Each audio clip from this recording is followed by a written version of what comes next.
우리 다 같이 사도신경으로 신앙 고백하겠습니다. 전능하사 천지를 만드신 하나님 아버지를 내가 믿사오며 그 외아들 우리 주 예수 그리스도를 믿사오니 이는 성령으로 잉태하사 동정녀 마리아에게 나시고 본디오 빌라도에게 고난을 받으사 십자가에 못 박혀 죽으시고 장사한 지 사흘 만에 죽은 자 가운데서 다시 살아나시며 하늘에 오르사 전능하신 하나님 우편에 앉아 계시다가 저리로서 산 자와 죽은 자를 심판하러 오시리라. 성령을 믿사오며 거룩한 공회와 성도가 서로 교통하는 것과 죄를 사하여 주시는 것과 몸이 다시 사는 것과 영원히 사는 것을 믿사옵나이다. 아멘. 찬송가 93장 예수는 나의 힘이요 함께 찬송하겠습니다.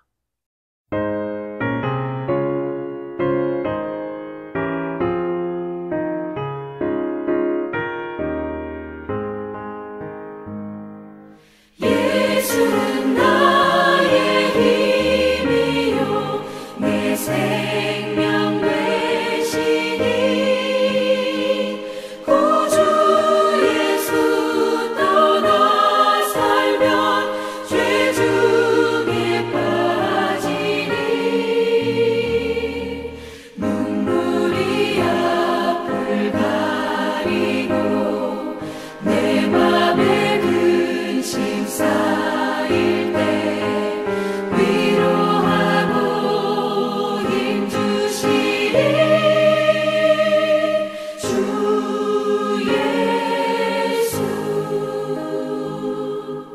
예수는 나의 힘이요 내 친구 되시니 그 은혜를 간구하면 풍성히 받으리. 햇빛과 비를 주시니 추수할 곡식 많도다. 귀한 열매 주시느니 주 예수.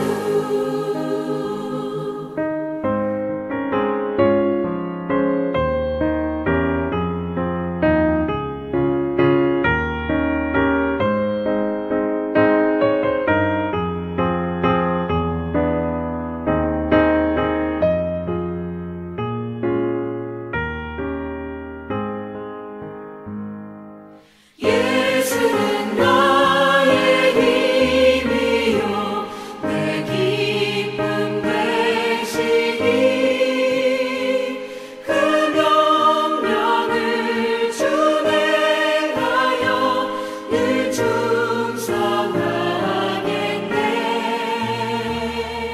주야로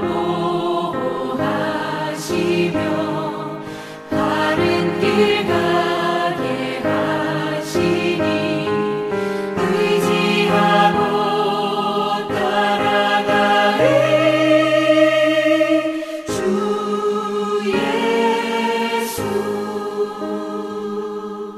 예수는 나의 힘이요 내 소망 되시니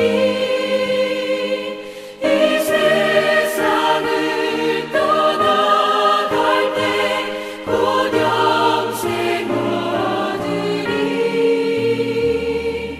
한없는 복을 주시고 영원한 기쁨 주시니 나의 생명 나의 기쁨 주 예수. 오늘 우리가 묵상할 하나님의 말씀은 사도행전 4장 1절부터 12절까지 말씀입니다. 사도들이 백성에게 말할 때에 제사장들과 성전 맡은 자와 사두개인들이 이르러 예수 안에 죽은 자의 부활이 있다고 백성을 가르치고 전함을 싫어하여 그들을 잡음에 날이 이미 저물었으므로 이틀까지 가두었으나 말씀을 들은 사람 중에 믿는 자가 많으니 남자의 수요가 약 5천이나 되더라. 이튿날 관리들과 장로들과 서기관들이 예루살렘에 모였는데 대제사장 안나스와 가야바와 요한과 알렉산더와 및 대사장의 문중이 다 참여하여 사도들을 가운데 세우고 묻되 너희가 무슨 권세와 누구의 이름으로 이 일을 행하였느냐. 이에 베드로가 성령이 충만하여 이르되 백성의 관리들아 장로들아 만일 병자에게 행한 착한 일에 대하여 이 사람이 어떻게 구원을 받았냐고 오늘 우리에게 질문한다면 너희와 모든 이스라엘 백성들은 알라. 너희가 십자가에 못 박고 하나님이 죽은 자 가운데서 살리신 나사렛 예수 그리스도의 이름으로 이 사람이 건강하게 되어 너희 앞에 섰느니라. 이 예수는 너희 건축자들의 버린 돌로서 집 모퉁이의 머릿돌이 되었느니라. 다른 이로서는 구원을 받을 수 없나니 천하 사람 중에 구원받을 만한 다른 이름을 우리에게 주신 일이 없음이라 하였더라. 아멘. 기도하겠습니다. 하나님 아버지, 오늘도 말씀으로 하루를 시작하는 우리 모두에게 하나님의 생명의 말씀이 깨달아지는 은혜를 허락하여 주시옵소서.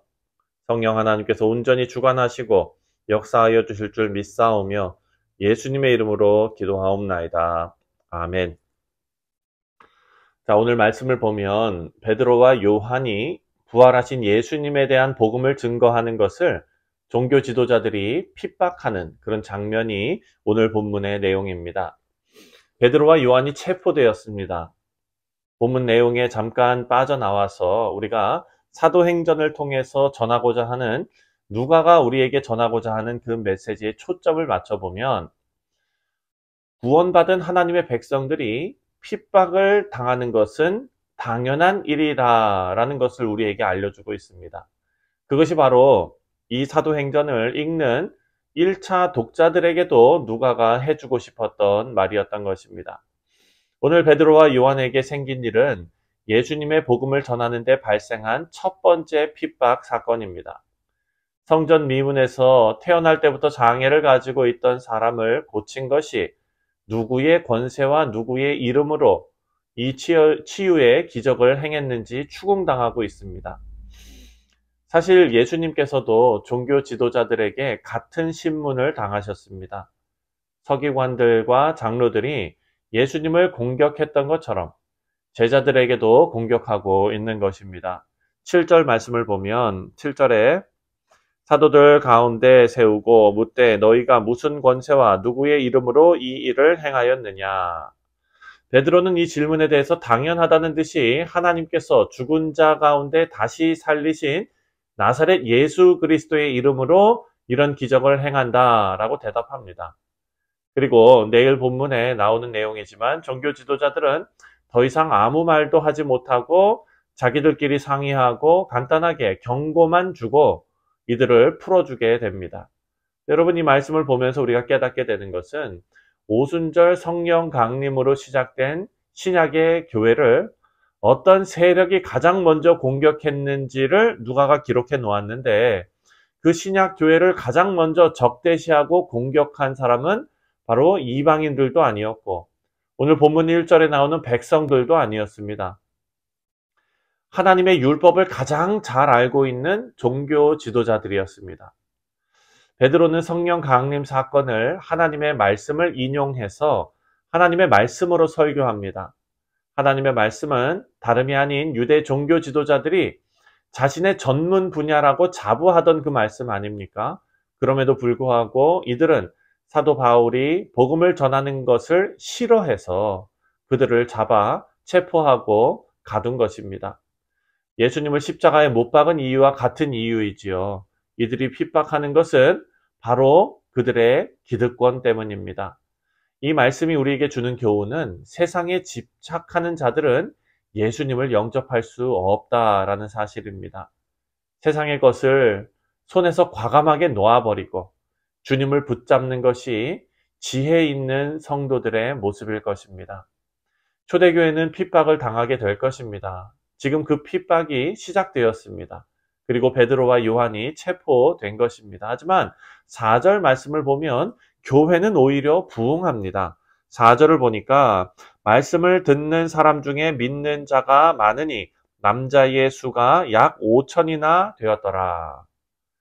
자, 사랑하는 성도님들, 사도들이 성령 충만하여 복음을 담대히 증거할 때마다 하나님께서 구원받는 사람의 수를 더하셨다라는 것을 우리가 볼 수 있습니다. 복음의 진리 위에 서 있는 교회는 핍박 속에서도 부흥하는 생명력이 있다라는 것을 우리가 알 수 있습니다. 여러분, 교회의 역사를 보면 이 말씀이 사실이라는 것을 우리가 알 수 있습니다. 핍박이 없고 태평할 때 교회가 타락했고 망했던 것을 우리가 봅니다. 오히려 핍박이 심할 때, 박해가 심할 때에는 영적으로 더 부흥했습니다. 오늘 우리 교회에 주시는 이 메시지를 우리가 마음속에 잘 담기를 바랍니다. 우리 교회가 평안해 보이지만 사탄은 언제든지 시험거리를 가지고 공격할 수 있습니다. 그럴 때에 우리는 요동하지 말아야 한다라는 것을 꼭 기억해야 합니다. 교회를 바로잡는 것은 내가 아니라 하나님께서 하시기 때문입니다. 우리가 시험을 이기고 꾸준히 요동치지 않고 그리고 성숙하게 신앙의 자리를 지킬 때에 하나님의 선하신 역사가 우리와 함께 하실 줄 믿습니다.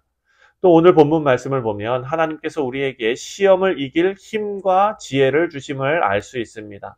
8절과 9절 말씀입니다. 8절 9절을 보니까 이에 베드로가 성령이 충만하여 이르되 백성의 관리들과 장로들아 만일 병자에게 행한 착한 일에 대하여 이 사람이 어떻게 구원을 받았냐고 오늘 우리에게 질문한다면 지금 베드로는요 무슨 권세로 성전 미문에서 사람을 고쳤느냐라는 질문을 받고 있는데요.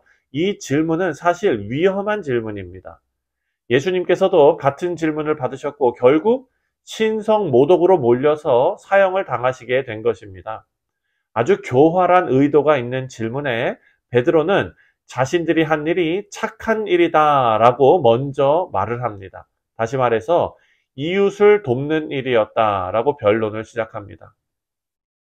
자, 태어날 때서부터 장애를 가지고 있던 이 사람을 고친 일, 이것은 분명히 착한 일이고 선행입니다. 하지만 종교 지도자들이 만약 베드로와 요한이 귀신의 힘을 빌려서 기적을 행했다라고 결론을 내면 이들은 처벌을 당할 것입니다. 하지만 베드로는 성령께서 주시는 지혜로 우선 자신들이 한 일이 착한 일이라는 것, 성경의 율법에 강조했던 그 일이라는 것, 이웃을 사랑하라라는 율법에 합당한 일이라는 것을 강조합니다.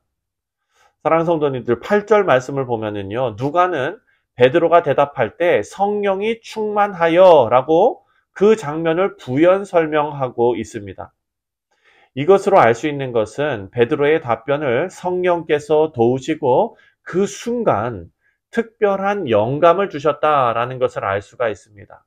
사랑하는 성도님들, 바라고 기도하기는 우리가 말씀으로 충만하고 성령 하나님과 깊은 교제를 통해서 매 순간 우리의 말과 행동이 성령 충만함으로 인한 지혜 있고 또 하나님의 뜻을 담아내는 그런 인생들 다 되시기를 주님의 이름으로 축원드립니다.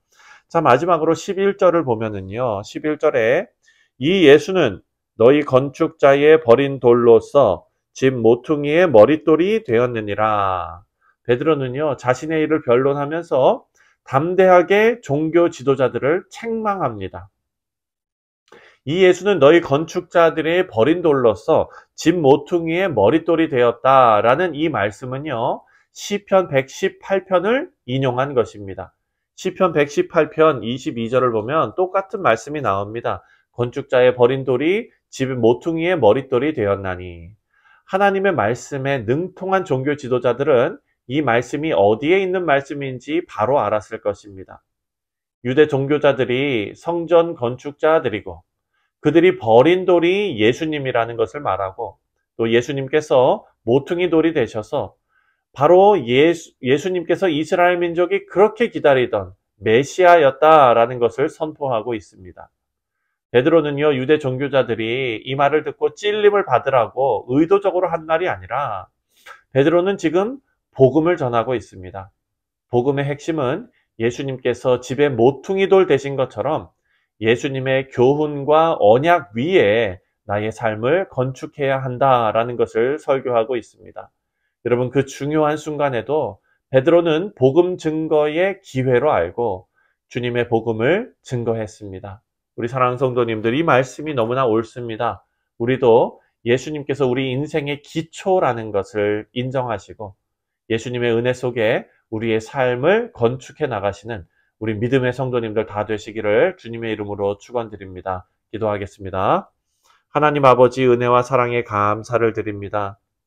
베드로와 요한이 그 어려운 가운데에서도 성령의 감동하심과 성령의 충만하심으로 지혜 있는 말로써 복음을 증거했던 것처럼 오늘 우리의 삶 가운데 하나님께서 은혜 주셔서 그 복된 일을 우리도 행할 수 있도록 하나님 함께하여 주옵소서.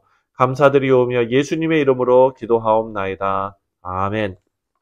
하늘에 계신 우리 아버지여, 이름이 거룩히 여김을 받으시오며 나라가 임하시오며 뜻이 하늘에서 이루어진 것 같이 땅에서도 이루어지이다.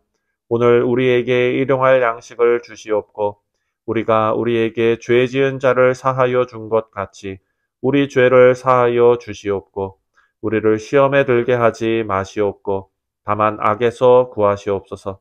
나라와 권세와 영광이 아버지께 영원히 있사옵나이다. 아멘. 네, 사랑하는 성도님들, 오늘 화요일은 우리가 선교를 위해서 기도하는 날입니다.